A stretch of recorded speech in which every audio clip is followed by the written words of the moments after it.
দর্শক শ্রোতা আশা করি সকলেই ভালো আছেন। দর্শক শ্রোতা যারা ক্রোম ব্রাউজার ইউজার রয়েছেন, প্রতিনিয়ত বিভিন্ন সার্চ করার জন্য, বিভিন্ন জিনিস খুঁজতে, নিউজ দেখতে, সব কাজের জন্য ক্রোম ব্রাউজারটাকে ইউজ করেন, তাদের কিন্তু আজকের ভিডিওটা অবশ্যই দেখতে হবে। কেননা এই ভিডিওতে ক্রোম ব্রাউজারের কয়েকটা এমন সেটিং সম্পর্কে ধারণা দেবো যেগুলো সম্পর্কে আপনার ধারণা না থাকলে এবং সঠিকভাবে সেট করা না থাকলে আপনার কিন্তু বিভিন্ন ধরনের সমস্যা হতে পারে। তো প্রথমত আপনাদেরকে কী করতে হবে, আপনাদের মোবাইল ফোন থেকে জাস্ট ক্রোম ব্রাউজারটাকে ওপেন করবেন।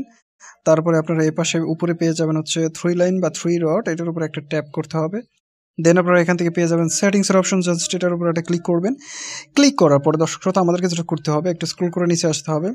নিচে আসার পর আপনার এখানে পাবেন হচ্ছে প্রাইভেসি অ্যান্ড সিকিউরিটি বলে একটা অপশন কিন্তু এখানে রয়েছে, এটার উপর একটা ক্লিক করতে হবে। ক্লিক করার পরে প্রথমত আমি আপনাদেরকে যেটা দেখাবো সেটা হলো অ্যাড প্রাইভেসি বলে একটা অপশন। অ্যাড প্রাইভেসির কাজ কি, আমরা যখন বিভিন্ন ওয়েবসাইটে লগ ইন করি, বিভিন্ন ওয়েবসাইটে যাই বিভিন্ন জিনিস সার্চ করতে, তারপরে দেখা যায় যে ক্রোম ব্রাউজারের মাধ্যমে এই সকল সাইট থেকে আমাদের মোবাইল ফোনে বিভিন্ন অ্যাড আসে। তো এই অ্যাডসগুলো হচ্ছে কি আমাদেরকে কিন্তু অনেকটা বিরক্ত করে। এই অ্যাডসগুলো বন্ধ করবেন কীভাবে, একদম নাম ও নিশান মিটিয়ে দেবো। জাস্ট অ্যাড প্রাইভেসিতে যাব এবং এখানে অ্যাড টপিকের উপরে যাই, এটা বন্ধ। দেখুন এখানে আপনারা যদি নিচে খেয়াল করেন তাহলে এখানে কিন্তু অনেকগুলো অ্যাড আমার কাছে আসে। এই যে একটা দেখতে পাচ্ছেন, এই যে এই জিনিসগুলো কিন্তু আমার এখানে আসে, অ্যাডগুলো আসে। তো আমি জাস্ট এখান থেকে অফ করে দেবো, বাস সব শেষ। এবার এখান থেকে সাইটের অ্যাডসগুলো এখান থেকে অফ করে দেবো। অ্যাড মেজারমেন্টস এখান থেকে বন্ধ করে দেবো, বাস কাজ শেষ। সকল ধরনের সাইটের অ্যাড বন্ধ, এরপর থেকে আর কেউ আপনাকে অ্যাড দিতে পারবে না। তারপরে দর্শক শ্রোতা আপনাদেরকে যেই সেটিংসটা আমি দেখাবো সেটা আরও গুরুত্বপূর্ণ এবং আরও সুন্দর একটা সেটিংস। এটা হলো অলওয়েজ ইউজ সিকিউর কানেকশন। অনেক এরকম নেটওয়ার্ক কানেকশন রয়েছে যেখানে নেটের সাথে যদি আপনার মোবাইলটা কানেক্টেড হয়, ধরুন অনেকেরই ওয়াইফাই আছে যেখানে কানেক্টেড হলেই জাস্ট আপনার ফোনটা হ্যাক হয়ে যেতে পারে।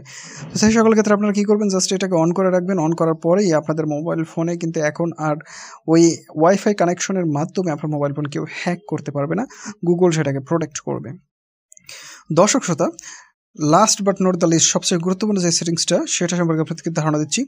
তো আপনারা যখন আপনাদের ক্রোম ব্রাউজারের যে হিস্ট্রিগুলো আছে এগুলো ডিলিট করতে চান, ডিলিট করার ক্ষেত্রে আপনারা এখানে ক্লিক করার পরে আমরা এখান থেকে জাস্ট ক্লিয়ারে যদি ক্লিক করে দিই, ক্লিয়ারে, তাহলে কিন্তু ক্লিয়ার হবে না, ঠিক আছে। এখানে বেসিক একটা অপশন রয়েছে, অ্যাডভান্স একটা অপশন রয়েছে। তো বেসিকে আমরা আইসা যদি এখান থেকে জাস্ট ক্লিয়ারে ক্লিক করি, তারপরে এখান থেকে ক্লিয়ার ওয়ালে যদি ক্লিক করে দেই, তাহলে কিন্তু ক্লিয়ার হচ্ছে না।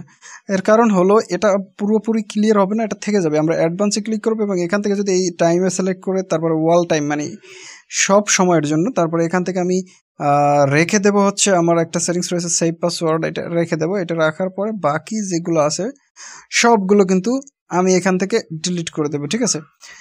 এখান থেকে জাস্ট এটা সিলেক্ট করে দিলাম, যা যা আমার হিস্ট্রি ডিলিট করা দরকার সিলেক্ট করে দিয়ে এখান থেকে ক্লিয়ারে, তারপর এখান থেকে ক্লিয়ার। যখন আপনি এটা করে দেবেন দর্শক শ্রোতা, তখন আপনার ক্রোম ব্রাউজারটা একদম ফ্রেশ হয়ে যাবে, কেউ আর কোনো ধরনের হিস্ট্রি খুঁজে পাবে না। আশা করব একজন ক্রোম ব্রাউজার ইউজার হিসেবে আপনি অবশ্যই এই সেটিংসগুলো দেখে নেবেন। তো দর্শক শ্রোতা এই ছিল আজকের ভিডিওটা ভালো লাগলে ভিডিওতে একটা লাইক দিয়ে চ্যানেলটাকে সাবস্ক্রাইব করবেন। ধন্যবাদ।